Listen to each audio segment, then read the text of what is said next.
Hello friends. जैसे कि आज का हमारा वीडियो है कैंपस प्लेसमेंट। तो कैंपस प्लेसमेंट एक बहुत ही इंपॉर्टेंट रोल प्ले करता है स्टूडेंट के माइंड में कि आफ्टर दैट जिस भी वो कॉलेज से पढ़ रहा है वो किस कॉल आफ्टर दैट उसके बाद वो कहाँ जॉब करेगा, तो उसके लिए कैसे वो प्रिपरेशंस करे।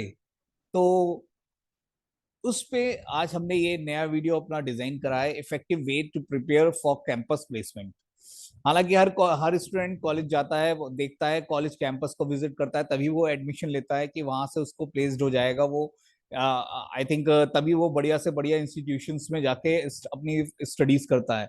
After that first year, second year, third year के बाद उसे पता चलता है कि हाँ कंपनीज आने वाली हैं, तो वो कैसे कैसे वो प्रिपेयर करेगा। वो सब गाइडेंस आई थिंक जहां तक मेरे पॉसिबिलिटीज है मैंने इसे कवर अप करा है, तो आई थिंक आपको मिल जाएंगी। तो स्टार्ट करते हैं। जैसे कि हमारा टॉपिक, आज का टॉपिक, इसमें हम एक complete guide to placement preparations for BTech, MCA और एमएससी कंप्यूटर साइंस और बीसीए वगैरह के लिए। तो ये आप ये हर वैसे तो हर किसी के लिए होती है। आफ्टर दैट आप एमबीए, आफ्टर एमबीए का स्टूडेंट से तो बस टेक्निकल हट जाएगा उसका। लेकिन आजकल के बच्चे एमबीए वाले भी टेक्निकल पॉइंट ऑफ व्यू में बहुत ही साउंड साउंड नॉलेज रखते हैं, तो उनके लिए भी है।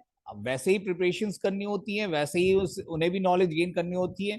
तो क्या क्या सीखना पड़ेगा अगर आपको कैंपस प्लेसमेंट चाहिए किसी भी कॉलेज से, और आपको कैसे कैसे एफर्ट्स करने पड़ेंगे, अपने अंदर क्या क्या चेंजेस करने पड़ेंगे, क्या इनोवेट करना पड़ेगा, ये सारी चीजें हमने इसमें बताई हैं। जैसे कि इंट्रोडक्शन, प्लेसमेंट की एक डेफिनेशन कहती है हमारी, placements are one of the major factor that student consider while taking admission to any college. यही एक मेजर फैक्टर है हमारा। जब भी हम एडमिशन लेते हैं किसी कॉलेज में, तो हम चेक करते हैं कि भाई प्लेसमेंट हो जाएगी नहीं हो जाएगी, ये देखेंगे। हर किसी कॉलेज में हम तभी एडमिशन ले पाते हैं। ये नहीं है कि किसी भी कॉलेज में एडमिशन ले लेते, जाके चेक करते हैं उसके उसकी बिल्डिंग्स, उसकी लाइब्रेरी। लेकिन प्लेसमेंट मेजर फैक्टर रहता है। उसका मेजर फैक्टर प्लेसमेंट रहता है कि भाई मेरा प्लेसमेंट, अगर मैं यहाँ पे 5 से 10 लाख रुपए लगा रहा हूँ, तो मेरा प्लेसमेंट होना चाहिए, कहीं हो जाए। तो उसके लिए ये नहीं है कि कॉलेज ही रिस्पॉन्सिबल है, उसके अंदर उसके लिए आपको भी अपने फर्दर नॉलेज को स्ट्रॉन्ग करना पड़ेगा। कहीं ना कहीं आपको अपने अंदर के एफर्ट्स को और बढ़ा करना पड़ेगा, जिससे आप अच्छी जॉब पा पाए। ये नहीं है कि खाली कॉलेज एडमिनिस्ट्रेशन ही उसके लिए रिस्पॉन्सिबल है। कॉलेज आपके लिए प्लेसमेंट्स कंपनीज बुलाएगा। अब कौन कौन सी कंपनीज आती हैं या प्लेसमेंट्स कैसे होता है, उसका पूरा स्ट्रक्चर इस वीडियो में दिखाया गया है। तो आगे चलते हैं।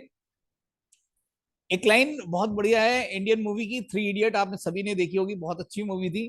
कि उसमें एक डायलॉग था, कामयाबी के पीछे मत भागो, काबिल बनो, कामयाबी तुम्हारे पीछे आएगी। तो एक ये बहुत बड़ा स्टेटमेंट है आप सभी के लिए कि काबिल बनिए, अपने अंदर साउंड नॉलेज रखिए, अच्छे अच्छे एफर्ट्स करके अपने गेन करिए, प्रोजेक्ट्स में लगिए। तो आपको भागना नहीं पड़ेगा इधर उधर कि कोई कंपनी आपको ले नहीं रही है। आप अगर साउंड नॉलेज आपके पास होगी उसके रिगार्डिंग, तो आपको आपके पीछे कंपनी आएंगी, आप नहीं भागेंगे किसी के पीछे। तो प्रोसीजर क्या रहता है कैंपस प्लेसमेंट का?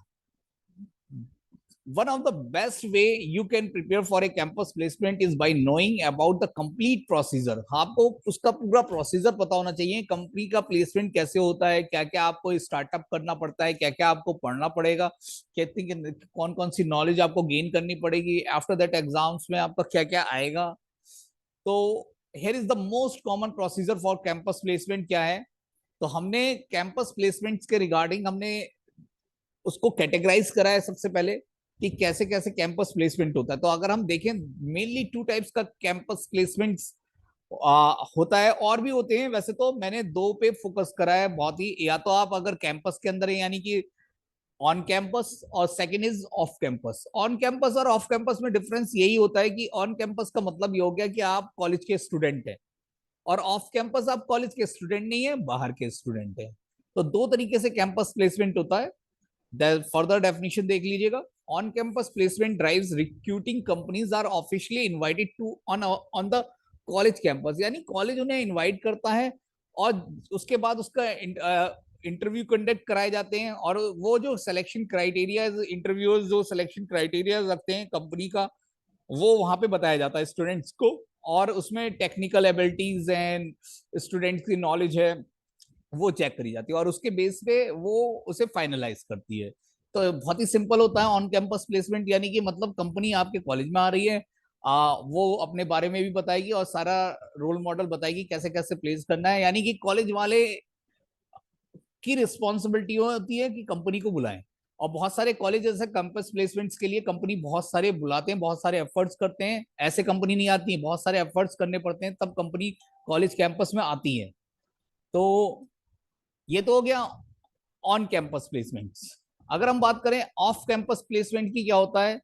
As the name define, it is a type of placement conducted outside of the college campus, यानी कि आपको कहीं बाहर जाना पड़ रहा है जॉब्स के लिए, यानी कि इंटरव्यू कहीं आपका बाहर होगा, ये आपका क्या कहलाता है? Off campus placement. ज्यादातर ग्रुप ऑफ कॉलेजेस बहुत सारे ऐसे होते हैं कि एक जगह कंपनी को बुला लेते हैं और फिर डिफरेंट कॉलेजेस उसमें पार्टिसिपेट कर लेते हैं। तो इसे एक तरह से पूल कैंपस भी ऐसे ही होते हैं कि एक लोकेशन पे बहुत सारे कॉलेज इकट्ठा हो गए और फिर प्लेसमेंट्स करा हमने, कैंपस प्लेसमेंट उसे बता दिया पूल कैंपस प्लेसमेंट। इसमें क्या होता है, एक कॉलेज होता है जिसमें दो तीन कॉलेज बुला लिए जाते हैं आपस में, क्या कहते हैं, जैसे जानकारी हो गई, मेरा जैसे हमारा कॉलेज हो गया, हम किसी दूसरे कॉलेज के साथ टाई अप करके हम दोनों ने एक जगह कंपनी को बुला लिया। तो इसमें प्रॉब्लम यही आती है, स्टूडेंट अपने कॉलेज में होता है तो दिक्कत ये नहीं आती कि रूल्स एंड रेगुलेशंस, उसे जो भी दिक्कत आती है वो अपना गाइडेंस हो जाता है उसको, जो प्लेसमेंट ऑफिसर्स होते हैं वो गाइड कर देते हैं। बट आप दूसरे कॉलेज में जाते हैं तो वहां पे आपको दिक्कत ये आती है कि वो जो उन्होंने रूल्स एंड रेगुलेशन लगा दिए वो उसी पे काम होगा। आप कोई भी क्वेरी ज्यादा कर नहीं सकते, आपको अगर बैठना है इंटरव्यू में तो बैठिए, नहीं बैठना तो ना बैठिए, ये उनकी पॉलिसी रह जाती है। तो ऑफ कैंपस प्लेसमेंट में स्टूडेंट को थोड़ा प्रॉब्लम भी रहती है। जहां तक है आपका ऑफ ऑन कैंपस प्लेसमेंट हो जाना चाहिए, मैं चाहूंगा 100% आपका प्लेसमेंट हो, अगर आप फॉलो करेंगे मेरे कुछ रूल्स जो ज्यादातर सभी बताते रहते हैं, मैंने कोई नया नहीं बताया है, ये सभी बताते रहते हैं। तो प्लेसमेंट प्रोसेस क्या होता है, जैसे जब भी कोई कंपनी आती है, मैं ऑन कैंपस प्लेसमेंट की बात कर रहा हूँ, ऑफ कैंपस में भी ऐसे ही होता है। जब भी कोई जनरली कोई कंपनी आती है तो क्या क्या स्टेप्स वो फॉलो करती होगी किसी को कैंपस प्लेसमेंट्स करने के लिए? तो सबसे पहले वो अपनी कंपनी का इंट्रोडक्शन देती है, तो presentation about the company and job profile, वो बताती है जॉब प्रोफाइल के बारे में और कंपनी को प्रेजेंटेशन देती है कि कंपनी में ये प्रोडक्ट बनते हैं, ऐसे ऐसे काम होता है, ये ऐसे ऐसे प्रोजेक्ट्स हमारे बनाए जाते हैं, वो सारी चीजें वो डिस्कस करती है जिससे स्टूडेंट्स को उसके बारे में पता चले कि कहाँ वो काम करना चाह रहा है। तो ये बहुत ही साउंड नॉलेज होती है कि अगर आप उसमें इंटरेक्ट करें, आप उसे बहुत ही डीपली लें, बहुत ही उस पर देखें कि क्या क्या बताया जा रहा है, क्योंकि कभी कभी कंपनी वाले जो बताते हैं वही पूछ लेते हैं कि अभी तो मैंने बताया था, देखते हैं जो स्टूडेंट हमारे सामने बैठा है वो कितना उसने गेन करा। तो कभी कभी इंटरव्यू वगैरह में, टेक्निकल इंटरव्यू में या ग्रुप डिस्कशन में, रिटन टेस्ट में भी वो पूछ लेते हैं ऐसे टाइप के क्वेश्चन। उसके बाद क्वालिफिकेशंस क्राइटेरियाज होते हैं कि क्या क्या क्राइटेरिया रहेंगे। जैसे कि आजकल का क्राइटेरिया क्या है कि 10th 12th और ग्रेजुएशन बेस्ड कंपनीज लेती हैं, और क्राइटेरिया 60 to 65%, 60% भी होता है बहुत सारी कंपनी का, 65% भी होता है, 70% भी होता है। कभी कभी ऐसा भी क्राइटेरिया आ जाता है ग्रेजुएशन में 70% है तो आप बैठ सकते हैं। तो ये सारी चीजें चेक करने के बाद क्वालिफिकेशन से बताई दी जाती हैं, जो स्टूडेंट उसके अंदर इंटरेक्ट होते हैं, यानी कि जो उसके लिए एबल हैं वो उसको बैठ पाते हैं कंपनी में। फिर उसके बाद उनका रिटन एग्जाम होता है, वो होता है एप्टीट्यूड और टेक्निकल टेस्ट बेस्ड। उसके बाद ग्रुप डिस्कशन, 10 से 12 स्टूडेंट का एक ग्रुप बनता है और फिर उनका ग्रुप डिस्कशन होता है, किसी टॉपिक पे ग्रुप डिस्कशन करते हैं वो। ये बहुत इंपॉर्टेंट है, ग्रुप डिस्कशन आना चाहिए, इसीलिए कहा जाता है आप ग्रुप डिस्कशन करें, 3 4 स्टूडेंट मिलकर अपना कम्युनिकेट करें इंग्लिश में। टेक्निकल इंटरव्यू, फिर टेक्निकल होता है 1 to 1, टेक्निकल में आपका टेक्निकल रिलेटेड जो भी आपने बताया होगा कि मैं इसमें स्ट्रांग हूँ, सी में स्ट्रांग हूँ, जैसे पाइथन में स्ट्रांग हूँ, जावा में स्ट्रांग हूँ, तो आपसे वो पूछा जाता है। Then HR interview is the final interview, जिसमें आपको बता दिया जाता है एचआर की पॉलिसीज वगैरह, इसमें ज्यादा दिक्कत नहीं आती। एचआर जो इंटरव्यू लेता है उसमें तो एक तरह से फाइनल इंटरव्यू होता है वो आपका। और वेरिफिकेशन ऑफ द डॉक्यूमेंट, उसके बाद आपके वेरीफाई करे जाते हैं, ओरिजिनल डॉक्यूमेंट चेक करे जाते हैं। आफ्टर ज्वाइनिंग, तब आप ज्वाइन भी कर सकते हैं, आप पहले भी ले लिए, पहले आपके फोटो कॉपी ले लेती है, फर्दर आपसे वो ओरिजिनल भी मंगवा के चेक करते हैं। तो ये तो प्लेसमेंट का प्रोसेस होता है, जनरली सभी फॉलो करते हैं, लेकिन इसके लिए जो प्लेसमेंट आपकी हो जाए तो उसको आपको क्या क्या पढ़ना पड़ेगा आगे चल के, तो जैसे कि प्रेजेंटेशन, प्रेजेंटेशन में मैंने वही बताया, प्री प्रेजेंटेशन होती है जिसमें कंपनीज अपनी बताती है कि रिक्रूटमेंट प्रोसेस कैसे करेंगे, सैलरीज यू आर एक्सपेक्ट क्या क्या करने वाले हैं, स्टूडेंट्स आर अलाउड क्वेश्चंस में, आप क्वेश्चंस भी है, क्वेरीज आपसे पूछी जाती है कि कुछ पूछ सकते हैं तो पूछिए, आज क्वेश्चन तो आपको पूछना चाहिए, कोई भी क्वेरीज की कितनी सैलरी देंगे आप, क्या प्रोसीजर रहेगा, क्या टाइमिंग रहता है, किस टेक्नोलॉजी में काम होता है, वो सारी चीजें आप पता कर लेते हैं। Qualification in this qualification criterias होते हैं, इसमें क्राइटेरिया बता दिया जाता है, वही इंटरव्यू होगा जिन इंटरव्यू जो उस क्राइटेरिया को फुलफिल करते हैं। तो उस क्राइटेरिया यानी कि आपको 60% तो मिनिमम बनाना ही बनाना है एजुकेशन में। ये ना सोचे कि आपका 60%, 60 तो एक बेसिक रिक्वायरमेंट है कंपनी के इंटरव्यू में बैठने के लिए, 65 है तो और बढ़िया है। ओवरऑल 60% तो बनना ही चाहिए सभी का। कभी कभी कुछ कंपनीज ऐसी नहीं होती कि 10th 12th नहीं देखती, ग्रेजुएशन 60% या 70% वो भी हो जाता है, ऐसा नहीं कि उदास होने वाली बात नहीं है, बहुत सारी कंपनी ऐसे भी है कि ग्रेजुएशन में आपका बीसीए या बीटेक वगैरह या एमसीए वगैरह में मास्टर्स कोर्सेज में मास्टर्स की परसेंटेज देख के भी आपका इंटरव्यू हो सकता है अगर आपके अंदर साउंड नॉलेज है। देन रिटन एग्जामिनेशन होता है, रिटन एग्जामिनेशन में आप ज्यादातर टेक्निकल बेस्ड क्वेश्चन होते हैं, एप्टीट्यूड होता है, उसमें इंग्लिश रीजनिंग हो सकती है, इंग्लिश की वोकैब होगी, ये सिंपल क्वेश्चंस आपसे पूछे जाते हैं रिटन टेस्ट में। तो रिटन टेस्ट को बहुत ही स्ट्रांग माने अपने लिए, क्योंकि आपको इसकी प्रैक्टिस करनी पड़ेगी, ऑनलाइन इंटरव्यू देते रह करें। जैसे ही आप फर्स्ट ईयर सेकेंड ईयर में आ जाए, फर्स्ट ईयर में आने के बाद, फर्स्ट ईयर में तो ऐसा रहता है, थोड़ा सा इंटरेक्शन रहता है, हेजिटेशन रहती है आपकी, फर्स्ट ईयर तो ऐसे निकल जाता पता भी नहीं चलता। तो आफ्टर फर्स्ट ईयर आप सेकेंड ईयर से इसको फॉलो अप करते रहें, कैसे हमें प्लेसमेंट्स में काम करना है। ये नहीं हो कि आप सेकेंड ईयर में भी, थर्ड ईयर में नहीं, कंपनी थर्ड ईयर में आएगी, मैं थर्ड ईयर से ही अपनी टेक्निकल भी स्ट्रॉन्ग कर लूंगा, इंग्लिश भी स्ट्रॉन्ग कर लूंगा, एफटी भी स्ट्रॉन्ग कर लूंगा, ऐसा नहीं होता। ये तो खाली जनरली अपने अपने को बस ऐसा सोचने की बात है कि कर लेंगे कर लेंगे, करना नहीं होता। आप फैसले लें, डिसीजंस लें कि आपको करना है। देन उसके बाद ग्रुप डिस्कशन। ग्रुप डिस्कशन इस राउंड में क्या होता है, वही कम्युनिकेशन अमंग द स्टूडेंट्स जितने भी होते हैं, और एक जज होता है, वो आपके स्किल्स को चेक करता रहता है कि आपके अंदर क्या क्या क्वालिटीज हैं, लीडरशिप क्वालिटीज है, कॉन्फिडेंस स्किल्स है, कम्युनिकेशन स्किल कैसा है लड़के का, लिस्निंग एबिलिटी क्या है उसकी, कन्विंसिंग पावर क्या है। तो इसमें ये सारी चीजें आजकल कंपनी में कन्विंसिंग पावर भी चाहिए। मान लीजिए आप किसी प्रोजेक्ट पे काम कर रहे हैं, तो आप कैसे कन्विंस करेंगे अपने कि नहीं आपका प्रोजेक्ट आप बिल्कुल सही बनाएंगे प्रोजेक्ट, कैसे अपने क्लाइंट को कन्विंस करेंगे, तो ये भी पावर सबके अंदर होनी चाहिए। ज्यादातर ये एमबीए वगैरह के अंदर स्टूडेंट्स के अंदर ज्यादा होती कन्विंसिंग, तो टेक्निकल वालों के पास भी है, आजकल ये नया ट्रेंड आ गया है कि उनके पास भी नए फैक्टर्स होने चाहिए, तो कन्विंसिंग पावर भी होनी चाहिए थोड़ी सी। तो ये एक फिल्टरिंग स्टेप होता है, इसी में वो जज कर लेते हैं कि भाई कैसे स्टूडेंट, कैसे कम्युनिकेशन कैसी है उसकी, क्या क्या सुनना है, लिसनिंग एबिलिटी कैसी है, कैसे दूसरे स्टूडेंट ने बोला है क्या उसी को बोल दे रहा है क्या, या अपने नए वर्ड्स निकाल के, नए स्टेटमेंट निकाल के उस पर क्वेरी कर रहा है या बोल रहा है। Next is technical knowledge interview. Technical knowledge तो वही है, वन टू वन इंटरेक्शन है आपसे, टेक्निकल आप सी में बताएंगे, सी प्लस प्लस में बताएंगे, आप जावा में बताएंगे कि कैसे कैसे वो इंटरव्यू चलेगा, जो भी आप अपनी कमांडिंग प्रोग्रामिंग लैंग्वेज बताएंगे वो उसी में कंडक्ट करेंगे, उसी में बेसिक क्वेश्चन से स्टार्ट करेंगे, और थोड़ा सा एडवांस भी, ज्यादा एडवांस नहीं पूछ रहे, टेक्निकल नॉलेज में आपको बस कॉन्सेप्ट क्लियर होने चाहिए। एंड देन आपका एचआर इंटरव्यू होता है। एचआर इंटरव्यू में आपका बस थोड़ा सा ड्रेसिंग सेंस वगैरह वो चेक कर लिया जाता है, फॉर्मल इंटरव्यू होता है एक तरह से आपका, एक तरह से आप कहते हैं कि आपका सिलेक्शन 90% तो हो गया, 10% रह रहा है वैल्यू चांस कि आप खाली वैल्यूड करे जा रहे हैं ओवरऑल पर्सनैलिटी से। तो एचआर उसे देख लेता है और चेक करता है कि भाई फाइनल हो गया नहीं हो गया।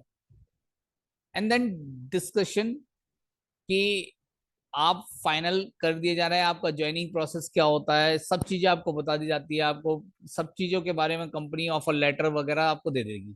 तो ये तो सारी चीजें हो गई कि कंपनी कैसे अपना प्रोसेस करती है किसी स्टूडेंट को सेलेक्ट करने के लिए। अब टिप्स क्या है, अभी तक तो हम कंपनी का प्लेसमेंट देख रहे थे, कैंपस प्लेसमेंट कैसे करा जाता है। तो उसके लिए हमें क्या करना होगा कि अगर हमें कोई प्लेसमेंट्स में बैठना है तो हमें क्या क्या पढ़ना पड़ेगा, क्या क्या स्टडी करनी पड़ेगी, अगर हम एक आईटी स्टूडेंट है तो देखिएगा, ये सारी स्किल्स की हमें जरूरत है कि आपका कम्युनिकेशन, सबसे पहले देखिए अपना इस फ्रेंड्स के जरिए कम्युनिकेशन स्किल्स को स्ट्रॉन्ग करिए, ऐसे नहीं स्ट्रांग होता है। फॉर एग्जांपल मुझे भी कम्युनिकेशन, मैं भी एक आईटी स्पेशलिस्ट हूँ, आईटी में ही हूँ बहुत सालों से, और बहुत सारी सर्विसेज प्रोवाइड भी करता हूँ, लेकिन कम्युनिकेशन ऐसे स्ट्रांग नहीं होता। कम्युनिकेशन को स्ट्रांग करने के लिए मुझे भी बहुत हिंदी आती थी, बहुत ही, और मैं इतनी बात भी नहीं कर पाता था, फ्रीली नहीं था, इतना हेजिटेशन होती थी मुझे भी। तो फर्स्ट ऑफ ऑल आप क्या करें कि अगर आपको थोड़ा सा, थोड़ी भी अगर आपको जज्बा है, अगर आपको ज्वाइन करना है, आपको निकालना है, अपना कैरियर संवारना है, तो आप क्या करें, अपने एक टाइम्स ऑफ इंडिया ले लें। एक महीने टाइम्स ऑफ इंडिया वो पढ़ा नहीं जाएगा आपसे। हर उसका एक एक पैराग्राफ पढ़ के गूगल पे चेक करें क्या क्या उसके हिंदी वर्ड्स हैं, लिखते रहे, कुछ वर्ड्स अपनी कॉपी में लिखते रहे, और वो आप पढ़ते रहेंगे तो इससे आपका वोकैब भी स्ट्रांग होगी। कम्युनिकेशन करें, उसको बोल के देखें, उस पूरे पैराग्राफ को स्पीक करें, चाहे कैसे भी हो। स्टार्टिंग में ऐसा नहीं होता कि एक महीने में थोड़ा सा कम्युनिकेशन आपका बहुत ही स्ट्रांग हो जाएगा। धीरे धीरे करें, जरूरी नहीं है कम्युनिकेशन टोटली इंग्लिश में हो, मिक्स कर ले। इंटरव्यू स्किल्स को प्रेफर करें, रिज्यूम बिल्ड करें। Resume building is most important. आप अपने रिज्यूम को बनाना सीखें, आप उसके अंदर क्या अपने पॉजिटिव देना चाहते हैं जिससे वो आपको ही सेलेक्ट करे, कंपनी दूसरे स्टूडेंट को ना सेलेक्ट करे। तो आपके अंदर कुछ विशेष क्या है, आपको प्रोग्रामिंग बढ़िया आती है, आपको डेटाबेस बढ़िया आता है, आपको क्या चीज बढ़िया आता है, नेटवर्किंग बढ़िया है, आपकी क्या चीज में आपका साउंड नॉलेज है जिससे आपको कंपनी सेलेक्ट करे, अपनी कंपनी। एप्टीट्यूड टेस्ट को आप ऑनलाइन टेस्ट देते रहें। मॉक टेस्ट भी होते हैं ऑनलाइन, आजकल फ्री वेबसाइट्स हैं जो मॉक टेस्ट कराती हैं। ग्रुप डिस्कशन भी होते हैं ऑनलाइन, भी आप कर सकते हैं। बहुत सारी साइट्स ऐसी हैं जिसमें आप इंग्लिश के थ्रू आप टॉक करें और वो आपको रिस्पॉन्स भी करती हैं। प्रेजेंटेशन, पीपीटी जरूर बनाए करें। आप अगर लेक्चर में जा रहे हैं तो अपनी प्रेजेंटेशंस को इम्प्रूव करें। जब तक आप प्रेजेंटेशन देना नहीं सीखेंगे, 10 बच्चों के बीच, 50 स्टूडेंट्स के बीच, 100 स्टूडेंट्स के बीच, टीचर्स के बीच, अगर आप प्रेजेंटेशन नहीं दे सकते तो ये मानिए कि आफ्टर दैट आप कम्युनिकेशन कैसे स्ट्रॉन्ग करेंगे, यानी हेजिटेशन है कहीं ना कहीं। तो presentation is the most important factor for growing the communication skill, क्योंकि इससे थोड़ा सा हेजिटेशन रिमूव होती है। आप इतने सारे स्टूडेंट्स में जाके सोचते नहीं है कि आपको आपको डर नहीं लगता थोड़ा बहुत। तो इसको रिमूव करने के लिए प्रेजेंटेशन आप अभी से देना चालू करें। फर्स्ट ईयर से जो भी टीचर आपको कराते हैं बहुत ही बढ़िया है, अगर वो प्रेजेंटेशन आपकी लेते हैं तो बहुत ही बढ़िया, पार्टिसिपेट करें। और मैं कहूंगा 99% आप प्रेजेंटेशन, 100% आप सबसे पहले दें प्रेजेंटेशन।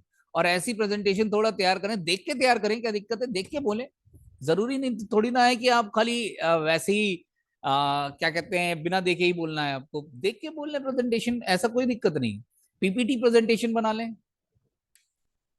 तो सबसे पहले आपके अंदर, वही मैंने कहा ना, नो योर स्टफ। आपके अंदर क्या ऐसा स्टफ है अवेलेबल जो कंपनी आपको सेलेक्ट करे और जिसके थ्रू आपको वो कंपनी प्लेसमेंट प्रोवाइड करे। तो this is what recruiters will be looking for. It is one things to clear your exam which excellent marks, but it is another thing to be able to know your stuff at the drop of a hat. So you have to know about your educations and you should be able to talk about it whenever asked about it. सही है ना? तो आप अपने stuff को strong करें, aptitude test देते रहें ऑनलाइन। फ्री टाइम में आप जो आपका खेलते रहते हैं, फ्री टाइम में आप फेसबुक, ट्विटर वगैरह खेलते रहते हैं, उस टाइम पे आप क्या करें, अपने एप्टी टेस्ट दें। बहुत सारे, कब फ्री ऑनलाइन आपके, बहुत गूगल पे जाके आप चेक करेंगे, बहुत सारे एप्टीट्यूड टेस्ट आपके फ्री ऑफ कॉस्ट आते हैं। Right and speak well. आजकल कंपनियां राइटिंग भी चेक करती हैं, आपकी राइटिंग स्किल्स भी देखती हैं, और स्पीकिंग एबिलिटी तो चेक करी जाती है हर जगह। तो आप दोनों में कंफर्टेबल हो। ऑफिशियल लैंग्वेज आपकी देखिएगा बिजनेस कम्युनिकेशन के लिए इंग्लिश ही है। आप कहीं जाएंगे आपको इंग्लिश में ही बोलना है, लिखना भी है। तो थोड़ा सा कंफर्टेबल बने इसमें, बोलने में भी और लिखने में भी, और ये हर जगह आपको बेनिफिट देगी। ज्यादा दिक्कत आ रही है, आप मैगजीन्स पढ़ें, बुक्स पढ़ें, न्यूज़पेपर पढ़ें, मूवीज देखें। आई थिंक बहुत सारी, पहले देखिएगा मेरे फ्रेंड्स एक्चुअली इंग्लिश में ही आती थी, आजकल हॉलीवुड की मूवीज ज्यादातर पहले इंग्लिश में आती हैं फिर हिंदी में। मेरा भी ऐसे ही हुआ कि मैंने भी इंग्लिश में ही देखना स्टार्टअप करा। और अब मैं इंग्लिश में ही मूवी देखता हूँ, तो ये ही दिक्कत आती है। थोड़ा बहुत आप थोड़ा सा एनकरेज कर, बहुत सारे वर्ड समझ में नहीं आते, स्किप कर जाते हैं माइंड से भी। तो कोई दिक्कत नहीं आई थी स्टार्टिंग में। स्टार्टिंग में दिक्कत ये आती थी कि हाँ थोड़ी चीजें ही समझ में आती थी। अगर 100% है तो 30% समझ में आता था मूवी में यही हो रहा।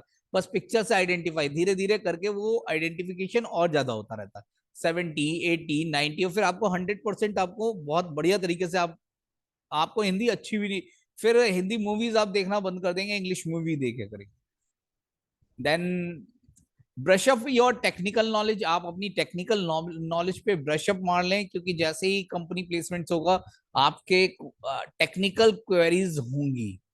टेक्निकल नॉलेज को आप अपडेट करता रहे करें, क्या नया आ रहा है, क्या नया मार्केट में आ गया है, कौन कौन सी टेक्नोलॉजीज आ रही हैं, क्या क्या आजकल चल रहा है। आजकल पाइथन पे ज्यादा वर्क कर रहा है, प्रोजेक्ट ज्यादा पाइथन पे बन रहे हैं, पाइथन स्ट्रांग है नहीं है आपके लिए। मोबाइल आजकल मोबाइल पे भी बहुत सारी कंपनी फोकस कर रही है, तो मोबाइल के लिए कौन कौन सी प्रोग्रामिंग लैंग्वेज पढ़नी पड़ेंगी मुझे, ये सारी चीजें आपको देखनी पड़ेगी। मॉक इंटरव्यूज दीजिए। इंटरव्यू एक इम्पॉर्टेंट ऑनलाइन होते हैं मॉक इंटरव्यूज। बहुत सारी ऐसी साइट्स भी हैं जो मॉक इंटरव्यूज कंडक्ट कराती हैं। तो ये बहुत बेनिफिशियल होगा आपका कंपनी प्लेसमेंट्स के लिए। मार्केटेबल स्किल्स भी आपके अंदर होनी चाहिए। आजकल देखिएगा एमबीए के लिए तो ये होता ही होता है, आपके अंदर भी मार्केटेबल स्किल्स होनी चाहिए कि कैसे आप अपना प्रोजेक्ट सेल आउट करते हैं। अगर आप अपनी शॉप, आप अपना कंपनी खोलना चाहते हैं, तो आप अपने कंपनी को कैसे ग्रोथ करेंगे, कैसे आप अपने प्रोजेक्ट को सेल आउट कर सकते हैं, तो वो भी आपके अंदर स्किल्स होनी चाहिए। Improve your general knowledge. General knowledge इसलिए भी बेनिफिशियल है, जरूरी इसलिए नहीं है कि खाली गवर्नमेंट जॉब के लिए जनरल नॉलेज होती है। General knowledge daily routine task के लिए, इंटरव्यू में कभी भी पूछ लिया जाता है जनरल नॉलेज, कि क्या भाई क्या चल रहा है आजकल, क्या लेटेस्ट न्यूज है। तो आप न्यूज़पेपर, इंटरनेट पे लेटेस्ट नेशनल और इंटरनेशनल न्यूज पढ़ते रहें। इसकी हैबिट बना लेंगे तो आगे चल के आपको बहुत ही बेनिफिशियल बेनिफिट्स मिलेंगे। और इससे आपको अच्छा भी लगेगा कि कोई मान लीजिए दो लोग बोल भी रहे, तो आपको ये नहीं है कि आप उसमें इंटरेस्ट नहीं ले रहे, आप उसमें पार्टिसिपेट भी करेंगे। फिर आगे कुछ और साइट्स भी है हमारे पास, जैसे mobile applications for placement preparations. बहुत सारी मोबाइल एप्लीकेशंस होती हैं जो प्लेसमेंट्स के लिए प्रिपरेशंस कराती हैं। और एप्टीट्यूड टेस्ट आप कहीं पे भी डाउनलोड कर सकते हैं, बहुत सारी साइट्स हैं, तो ये सारी चीजें आपको मिल सकती हैं, ऑनलाइन भी आपको मिल सकती हैं। अब बात करते हैं ऑन कैंपस प्लेसमेंट और ऑफ कैंपस प्लेसमेंट। डिफरेंस आपको पता चल गया होगा कैंपस में क्या होता है, कि ऑन कैंपस आपका कॉलेज के अंदर होता है, ऑफ कैंपस आपका कॉलेज से बाहर होता है। तो ये आपने डेफिनेशंस पहले भी पढ़ ली। आते हैं प्रिपरेशंस के लिए हमें क्या नीड है। सबसे पहले हमारे प्रिपरेशंस के लिए क्या हमें जरूरत पड़ेगी, तो सबसे पहले हमें रिज्यूम की जरूरत पड़ेगी। रिज्यूम आपका बनना चाहिए, तो आप अपना एक रिज्यूम बनाइए बढ़िया से बढ़िया।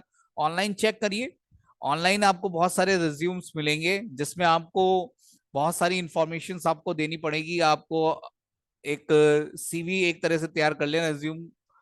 उसके बाद कम्युनिकेशन स्किल आपको स्ट्रॉन्ग करने के लिए आपको आज से ही अपने फ्रेंड्स के साथ बातचीत करनी पड़ेगी। धीरे धीरे आप अपना कम्युनिकेशन इंग्लिश में करिए, ये नहीं है एक ही दिन में हो जाएगी, तो धीरे धीरे करके ही होगा। स्टार्टअप कर दीजिए कम्युनिकेशन स्किल स्ट्रॉन्ग करने के लिए। अगर आप सोचेंगे तभी होगा, नहीं तो नहीं होगा। Then prompt answer some basic question. जैसे कम्युनिकेशन आपका सही आता है, तो कंपनी में जब जाते हैं तो टेल मी अबाउट योरसेल्फ, ये कोई भी क्वेश्चन क्वेरी कर सकता है। मैं भी कर लेता हूं, कभी कभी क्लास में भी आपसे पूछा जाता है tell me about yourself, explain yourself, कुछ भी आपको आना चाहिए। आप बताइए sir, I am explain that query. Why you want to work with us, क्यों आप काम करना चाहते हैं कंपनी में हमारे साथ। तो क्या आप कंपनी के बेनिफिट्स, कंपनी में क्या क्या होता है, वो सब चीजें बताइए। कि मैं इसमें मान लीजिए जावा में काम होता, तो मुझे जावा में काम करना पसंद है, आपकी कंपनी ये प्रोडक्ट बनाती है, वो बहुत सारी चीजें आप कह सकते हैं उसमें। कंपनी में एक क्वेश्चन और होता है, where you seen the next 3 years, आप अगले 3 साल में आपको कहाँ देखना चाहते हैं। तो ये क्वेश्चंस के अनुसार आपको इसके आंसर्स रखने हैं। Why I should hire you, ये बहुत कंपनी पूछती है कि भाई आप क्या हमें, हम क्यों आपको ज्वाइन करवाएं अपनी कंपनी, क्या बेनिफिट्स देंगे, आप बताइए उन्हें। आप क्या, आपकी एबिलिटी क्या है, आप एबिलिटी से क्या क्या करेंगे आपको कंपनी में अगर आपको जॉब मिलती है। देन नीड टू लर्न, इसके लिए आपको अपनी रिटन स्किल्स सबसे पहले इंप्रूव करनी पड़ेगी। अपनी रिटन स्किल्स, कम्युनिकेशन स्किल्स दोनों को इंप्रूव करें। रिटन स्किल्स, लिखने का तरीका बहुत तरीके से सीखिए। मान लीजिए आपको कोई लेटर लिखने को कहता है आपसे, बहुत सारे स्टूडेंट्स तो ऐसे हैं जिन्हें एप्लीकेशन तक नहीं लिखनी आती, तो एप्लीकेशन लिखना भी सही तरीके से सीख लें। रिटन स्किल्स थोड़ी सी इंप्रूव करें, ये नहीं है कि कुछ भी इंग्लिश में लिख दिया। देन टेलीफोनिक कन्वर्सेशन, आप बहुत सारी बात करते हैं तो टेलीफोनिक कन्वर्सेशन, बहुत सारे इंटरव्यू टेलीफोनिक भी होते हैं, तो टेलीफोनिक कन्वर्सेशन को स्ट्रॉन्ग करें। कैसे आप बहुत बढ़िया तरीके से बोल सकते हैं, ऐसा नहीं है कैसे भी किसी से फ्रेंड से बात करें वो टेलीफोनिक कन्वर, कि हम तो डेली करते हैं ऐसा नहीं है। प्रेजेंटेशन स्किल्स, आपको पीपीटी बनाने के, आपको देखो किसी भी टॉपिक पे पीपीटी बनाइए, उसे एक्सप्लेन करिए, बहुत बढ़िया रहेगा। क्लास में आप कहिए सर पीपीटी प्रेजेंटेशन देनी है मुझे, कोई भी टीचर मना नहीं करेगा। आप अपने आप से प्रेजेंटेशन स्किल्स को इंप्रूव कर सकते हैं। ड्रेसिंग सेंस, ड्रेसिंग सेंस एक ऐसा इंपॉर्टेंट रोल प्ले करता है, कहीं पे भी आप जाते हैं तो आपको ड्रेसिंग सेंस पे फोकस 100% होता है। तो अपना ड्रेसिंग सेंस, शूज वगैरह, आपके ट्राउजर्स वगैरह का कलर कौन सा है, शर्ट का कौन सा मैचिंग है नहीं है, आप बिल्कुल ड्रेसिंग सेंस। एक ग्रूमिंग स्टैंडर्ड्स आजकल बहुत चल रहा है, ग्रूमिंग स्टैंडर्ड्स, आपने किस टाइप के कलर्स पहन रखे हैं, किस टाइप के शूज पहन, ये सब भी इसमें ही आ जाता है, ड्रेसिंग सेंस और ग्रूमिंग स्टैंडर्ड्स। सही है। तो ये सारी चीजें आपको लर्न करनी पड़ेगी, सीखनी पड़ेगी। आती भी है, ऐसी बात नहीं आपको नहीं आता, आप सीखते रहते हैं हर चीज में। देखिए हायरिंग प्रोसेस क्या होता है, एक अगर आपको कोई कंपनी में हायर करना हो तो क्या क्या स्टेप्स होती हैं, तो मैंने ये बता तो दिए हैं, लेकिन आप देखिए टेक्निकली आप देखिएगा, सबसे पहले आप रजिस्ट्रेशन करेंगे। मान लीजिए आपके कॉलेज में आएंगे या कॉलेज के बाहर भी होगी, आपको रजिस्ट्रेशन करना पड़ेगा कंपनी में। आपको कॉलेज वाले कहेंगे you have to register. Then resume आपको उसके ऊपर अपलोड करना पड़ेगा, सारे वो आपके रजिस्ट्रेशन के साथ साथ आपका सारा रिज्यूम भी शॉर्ट ले लेंगे। उसके बाद आपका टेस्ट होता है ऑनलाइन, ऑनलाइन टेस्ट में एप्टी आएगा, लॉजिकल आएगा, वर्बल आएगा, कोडिंग क्वेश्चंस आएंगे, प्रोग्रामिंग एमसीक्यूज आएंगे, सी सी प्लस प्लस के एसक्यूएल आएगा, डीबीएमएस आएगा, और बहुत सारी चीजें पूछ सकते हैं वो, नेटवर्किंग वगैरह, तो सब चीजें ये आपको लर्न करनी पड़ेंगी। धीरे धीरे आप पढ़िए, एप्टी पढ़ते रहिए, लॉजिकल रीजनिंग वगैरह, वर्बल रीजनिंग वगैरह आपको आनी चाहिए, कोडिंग क्वेश्चंस आपको आने चाहिए प्रोग्रामिंग के, सी सी प्लस प्लस के। देन कोडिंग टेस्ट में आपका, जैसे आजकल मैं कहता हूं कि आप ना जैसी फर्स्ट ईयर कंप्लीट हो, टीसीएस और विप्रो में जरूर, टीसीएस के इग्नाइट, टीसीएस इग्नाइट वगैरह के, ये इनके सर्विसेज प्रोवाइड करती हैं, कैरियर सर्विसेज, ऑफलाइन सर्विसेज होती हैं, कि बस स्टूडेंट क्या होता है कि कॉलेज में रह के बाहर की कंपनियों से भी इंटरव्यू दे सकता है, तो टीसीएस और विप्रो जैसी कंपनीज ये सर्विस प्रोवाइड करती हैं, आप इसमें रजिस्ट्रेशन करिए।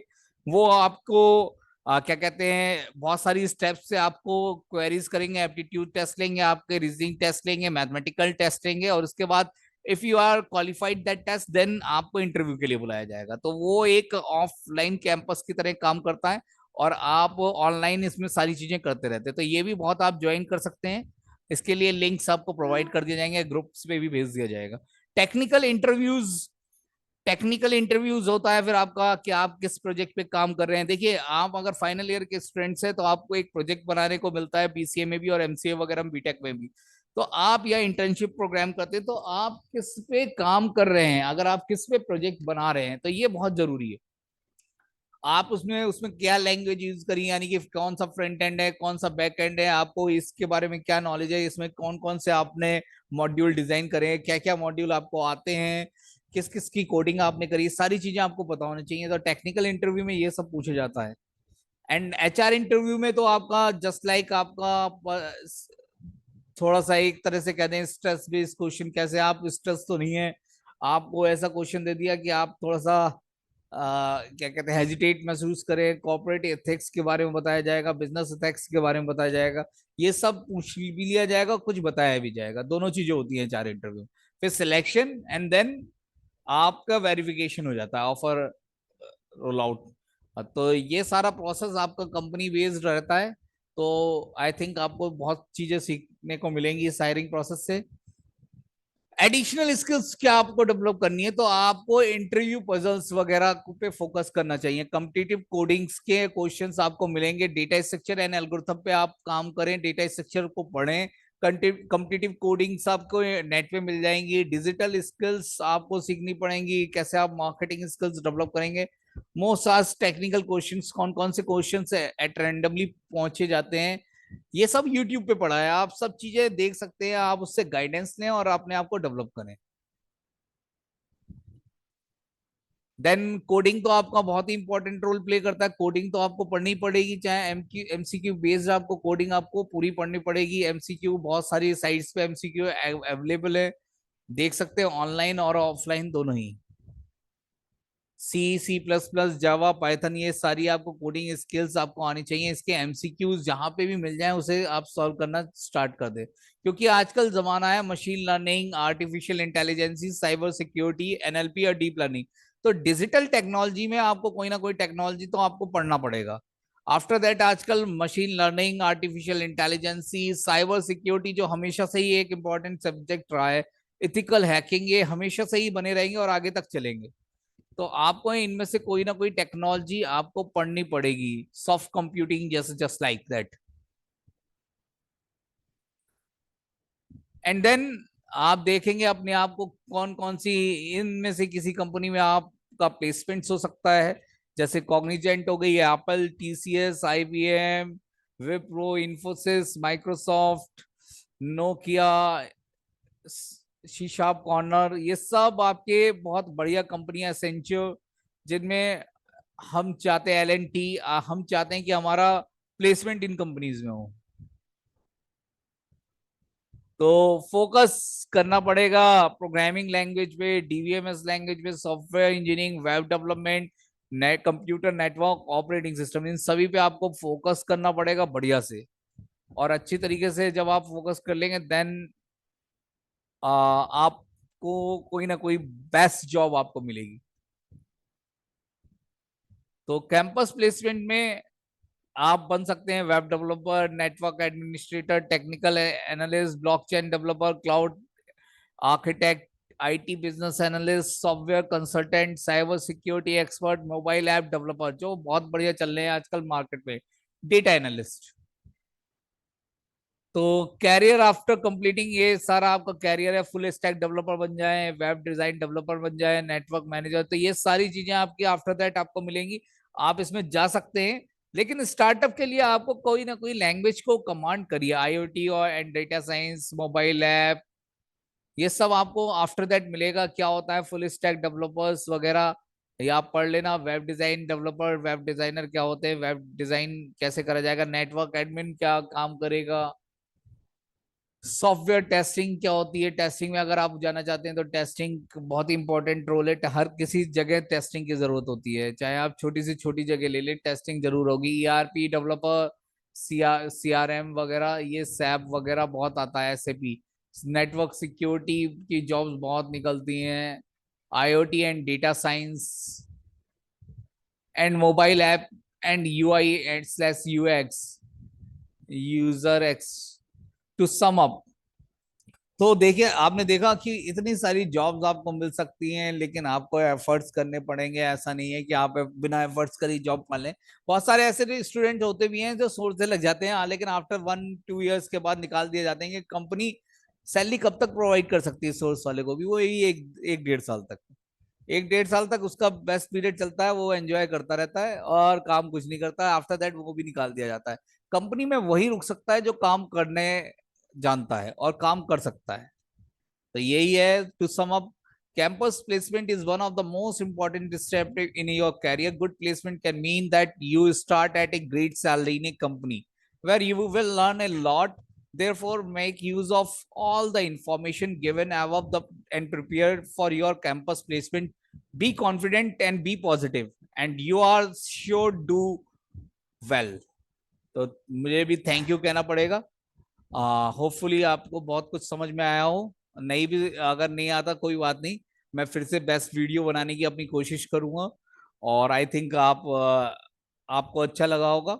ये सब आप करें, मैं चाहता हूं कि आप सभी की जॉब लगे। Thank you to all, subscribe करना ना भूलें और चैनल को लाइक करें और देखें, शेयर भी कर सकते हैं। Thank you to all for joining the session for campus placement.